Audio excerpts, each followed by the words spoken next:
ராம் நாராயண ராம். அம்மா அப்பா கடவுள் போல் இருக்கிறார்கள் என்கிறார்கள்.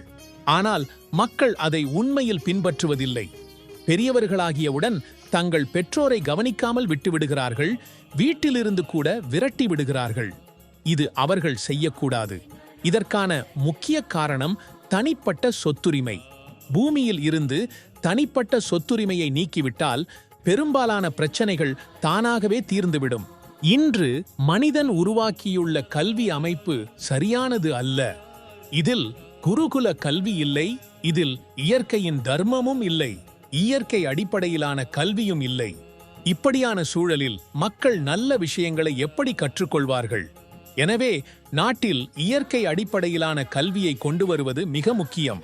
பூமியில் பல புத்திசாலிகள் இருக்கிறார்கள். ஆனால் அவர்கள் அனைவரும் தனிப்பட்ட சொத்துரிமையின் கட்டுப்பாட்டில் உள்ளார்கள்.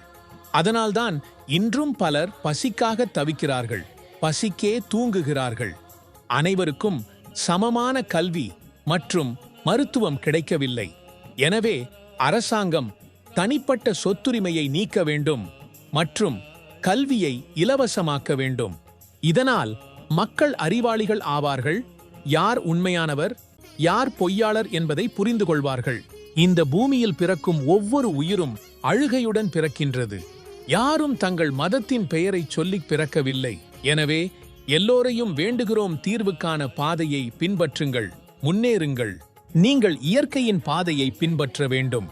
நீங்கள் இயற்கையால் உருவான உணவுகளை சாப்பிடுகிறீர்கள். இயற்கையின் ஆக்சிஜனை சுவாசிக்கிறீர்கள். இயற்கையால் உருவான பூமியில் வாழ்கிறீர்கள். இயற்கை அல்லது பூமி உங்களிடம் வரி வசூலித்ததுண்டா?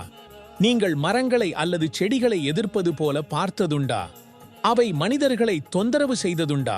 இல்லை, அவை மனிதர்களை தொல்லைகளில் இருந்து காப்பாற்றுகின்றன. நம் உடல் தர்மத்தால் உருவானது. ஆனால் நாங்கள் தர்மத்தை பின்தொடர்கிறோம்.